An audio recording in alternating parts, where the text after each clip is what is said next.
दोस्तों, एक बार फिर से आपका स्वागत है इन्फो दादूस में। दोस्तों, हमारे देश में बहुत से महान राजा हुए हैं जिन्होंने भारत के विकास में महत्वपूर्ण भूमिका निभाई। इन महान शासकों का इतिहास ईसा पूर्व युग से शुरू होकर आधुनिक भारत तक आता है। इन राजाओं को न सिर्फ भारत में बल्कि दूसरे देशों में भी उनकी वीरता और कौशल के लिए जाना जाता है। कोई दुश्मनों को मात देने वाला महान योद्धा था, तो कोई कुशल शासक जिसके राज में देश ने आर्थिक उन्नति की। अलग अलग काल में अलग अलग राजाओं और उनके वंशजों का राज भारत पर रहा। दोस्तों, सबने अपने युग में राष्ट्र निर्माण के लिए काम किया। आज हम आपको भारतीय इतिहास के ऐसे 10 महान शासकों के बारे में बताने जा रहे हैं जिनका नाम न सिर्फ भारत में बल्कि दूसरे देशों में भी जाना जाता है। सम्राट अशोक। दोस्तों, सम्राट अशोक का नाम हम सब बचपन से सुनते आए हैं। वह भारतीय मौर्य राजवंश के महान सम्राट थे। कहा जाता है कि उनका राज्य अफगानिस्तान से लेकर बर्मा तक और कश्मीर से लेकर तमिलनाडु तक फैला हुआ था। दोस्तों, उनकी राजधानी पाटलिपुत्र थी। उनका नाम हमेशा से महान राजाओं की सूची में शामिल रहा है। मौर्य वंश के तीसरे शासक अशोक को उनकी कठोरता और दयालुता दोनों के लिए जाना जाता था। इतिहासकारों के मुताबिक अशोक एक महान योद्धा थे और अपने राज्य को बढ़ाने के लिए उन्होंने बहुत से युद्ध किए और जीते भी। लेकिन दोस्तों, कलिंग के युद्ध के बाद उन्होंने बौद्ध धर्म को अपनाते हुए शांति के मार्ग पर चलने का फैसला किया। दोस्तों, बौद्ध धर्म को देश दुनिया में फैलाने का श्रेय सम्राट अशोक को ही जाता है। कहते हैं कि समय के साथ साथ अशोक महान सम्राट और विचारक के रूप में उभरे। दिग्विजय की जगह धम्म विजय को अपनाया।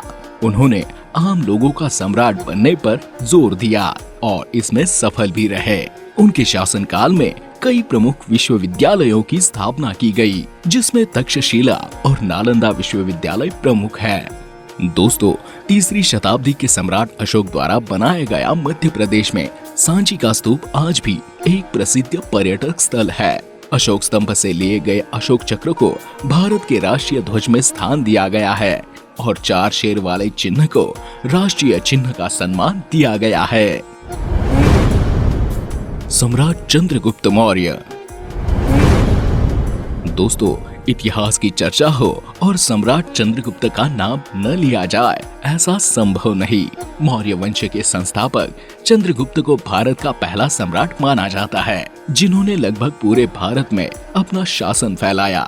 चंद्रगुप्त के जन्म के बारे में कई कहानियां हैं, लेकिन चाणक्य रूपी महान रणनीतिकार को गुरु के रूप में पाने के बाद उन्होंने अपना अभियान शुरू किया।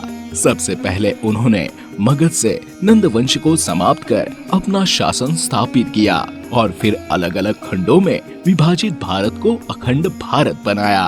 दोस्तों, इतिहासकारों के मुताबिक चाणक्य को जब यह खबर मिली कि अलेक्जेंडर यानी कि सिकंदर भारत पर आक्रमण करने की योजना बना रहा है, तब उन्होंने भारत के सभी राज्यों को एक साथ लाने के लिए योग्य राजा की तलाश शुरू कर दी। उनकी यह खोज चंद्रगुप्त पर आकर खत्म हुई।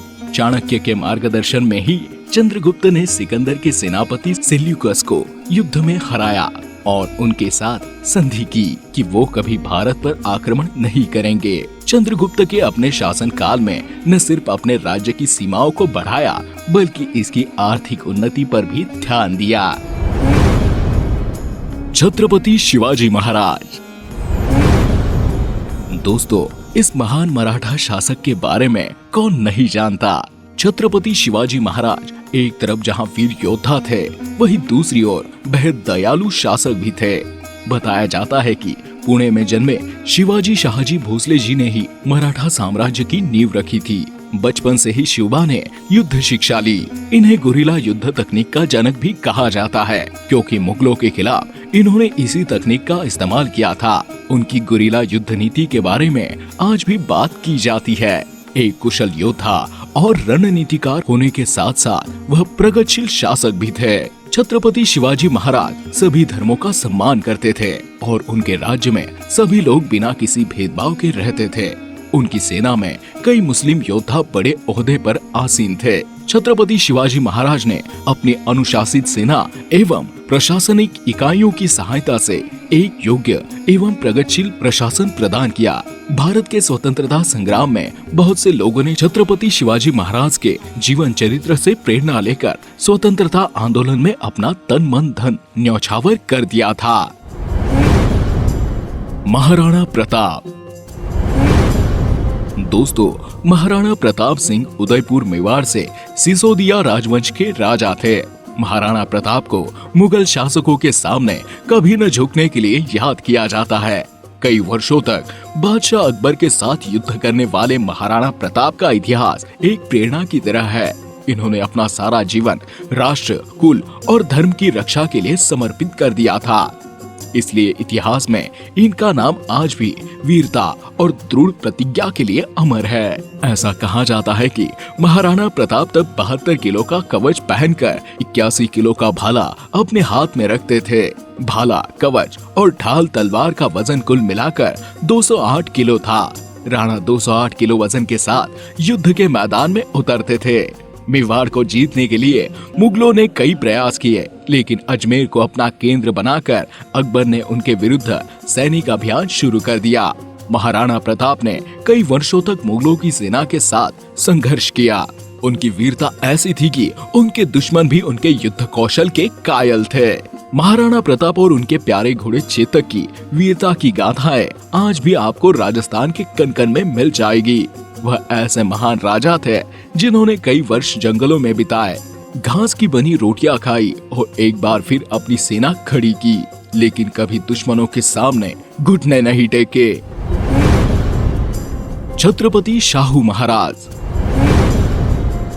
दोस्तों, मराठा के भोसले राजवंश के छत्रपति शाहू महाराज का शासनकाल 1894 से 1900 तक था। उन्हें एक वास्तविक लोकतांत्रिक और सामाजिक सुधारक माना जाता था। कोल्हापुर की रियासत राज्य के पहले महाराजा, वह महाराष्ट्र के इतिहास में एक अमूल्य मणि थे। सामाजिक सुधारक ज्योतिराव गोविंदराव फुले के योगदान से काफी प्रभावित शाहू महाराज एक आदर्श नेता और सक्षम शासक थे, जो अपने शासन के दौरान कई प्रगतिशील गतिविधियों से जुड़े थे। 1894 में अपने राजनेता से 1922 में उनकी मृत्यु तक उन्होंने अपने राज्य में निचली जाति के विषयों पर अथक रूप से काम किया। जाति और पंथ के बावजूद सभी को प्राथमिक शिक्षा उनकी सबसे महत्वपूर्ण प्राथमिकताओं में से एक थी।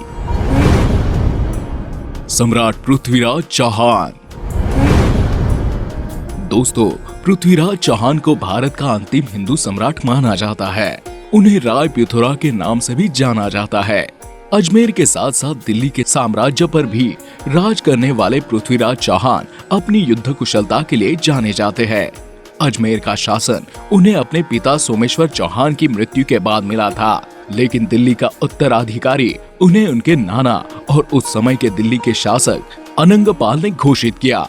पृथ्वीराज की जीवनी को उनके दोस्त और राज्य के महान कवि चंदर बरदाई ने पृथ्वीराज रासों में वर्णित किया है। महाराजा रणजीत सिंह। दोस्तों, शेरे पंजाब के नाम से विख्यात महाराजा रणजीत सिंह को सिख साम्राज्य का संस्थापक माना जाता है।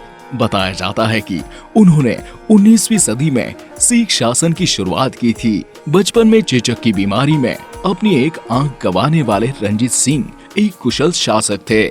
उन्होंने 10 साल की उम्र से ही युद्ध लड़ने शुरू कर दिए थे ताकि अपनी सीमाओं को सुरक्षित रख सके। उन्होंने पूरे पंजाब को एक किया और सिख राज्य की स्थापना की। महाराजा रंजीत ने अफगानों के खिलाफ कई लड़ाइयां लड़ी और पेशावर समेत पश्तून क्षेत्र पर अधिकार कर लिया। कहते हैं ऐसा पहली बार हुआ था कि पश्तूनों पर किसी गैर मुस्लिम ने राज किया हो। दोस्तों, उन्होंने अपनी सेना को लड़ाई की खास तकनीकें जैसे मार्शल आर्ट सिखवाई और सिख खालसा सेना तैयार की। कहा जाता है कि सिंहासन पर बैठने के बाद भी उन्होंने कभी राज मुकुट नहीं पहना, क्योंकि सिख धर्म में भगवान के सामने सबको एक बराबर माना जाता है। सबसे दिलचस्प बात यह है कि दुनिया का नायाब कोहिनूर हीरा कभी महाराज रणजीत सिंह के खजाने का हिस्सा हुआ करता था। लाहौर में अपनी आखिरी सांस लेने वाले इस महान शासक ने अपने जीते जी अंग्रेजों को पंजाब पर कब्जा नहीं करने दिया था। राजा कृष्णदेवराय। दोस्तों, दक्षिण के महान राजा कृष्णदेवराय विजयनगर के शासक थे। कृष्णदेवराय तुलु वंश के तीसरे शासक थे। कहते हैं कि राजा कृष्णदेवराय कूटनीति में माहिर थे। उन्होंने अपनी बुद्धिमानी से आंतरिक विद्रोहों को शांत कर बहमनी के राज्यों पर अधिकार हासिल किया था। उन्होंने राज संभालने के बाद अपने साम्राज्य का विस्तार अरब सागर से लेकर बंगाल की खाड़ी तक कर लिया था, जिसमें आज के कर्नाटक, तमिलनाडु, आंध्र प्रदेश, केरल, गोवा और ओडिशा प्रदेश आते हैं। राजा कृष्णदेव ने कला और साहित्य को भी प्रोत्साहित किया। वह तेलुगु साहित्य के महान विद्वान थे। कृष्णदेवराय के दरबार में तेलुगु साहित्य के 8 सर्वश्रेष्ठ कवि हुआ करते थे, जिन्हें अष्टदिग्गज कहा जाता है। ये अष्टदिग्गज मंत्री परिषद में शामिल थे और समाज कल्याण के कामों पर नजर रखते थे। उन्हें आंध्र भोज भी कहा जाता है। कहते हैं कि उनका शासन जिस भी जगह तक फैला, वहाँ पर आक्रांताओं द्वारा तोड़े गए मंदिरों का निर्माण उन्होंने कराया। उन्होंने विजयनगर में भव्य राम मंदिर और 1000 खम्भों वाले मंदिर का भी निर्माण करवाया था। महान पोरस। दोस्तों, भारत के महान हिंदू राजा पोरस का नाम जब भी आता है तो एक भारतीय होने के नाते हमारे सिर अपने आप सम्मान से ऊंचा हो जाता है। पोरस सिंधु के राजा थे। उन्होंने सिकंदर के साथ इतनी वीरता से युद्ध लड़ा कि विश्व विजेता सिकंदर भी उनके साहस के सामने झुक गया। राजा पोरस का साम्राज्य सिंधु नदी से लेकर चेनाब नदी तक फैला हुआ था। महान पोरस और सिकंदर के बीच हाइडेस्पीस का युद्ध 326 ईसा पूर्व में हुआ था। उनकी मृत्यु की सही तारीख के कोई प्रमाण नहीं मिलते। हालांकि कुछ इतिहासकार कहते हैं कि राजा पोरस की मृत्यु 321 से 315 ईसा पूर्व के बीच हुई थी। सम्राट हर्षवर्धन। दोस्तों, सम्राट हर्षवर्धन ने 606 से 647 ईस्वी तक शासन किया। जब उन्होंने नाथेश्वर के प्रशासन को अपने हाथ में लिया, तब उनकी आयु केवल 16 वर्ष की थी। उनका साम्राज्य प्रमुख रूप से सामंती संगठन पर आधारित था।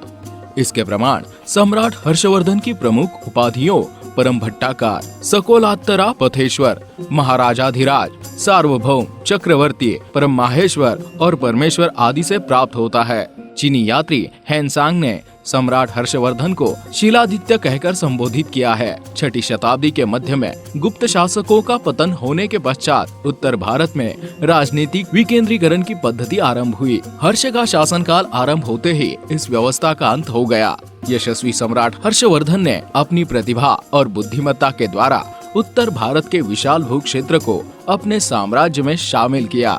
भारतीय इतिहास में उनका स्थान सर्वोपरि माना जाता है।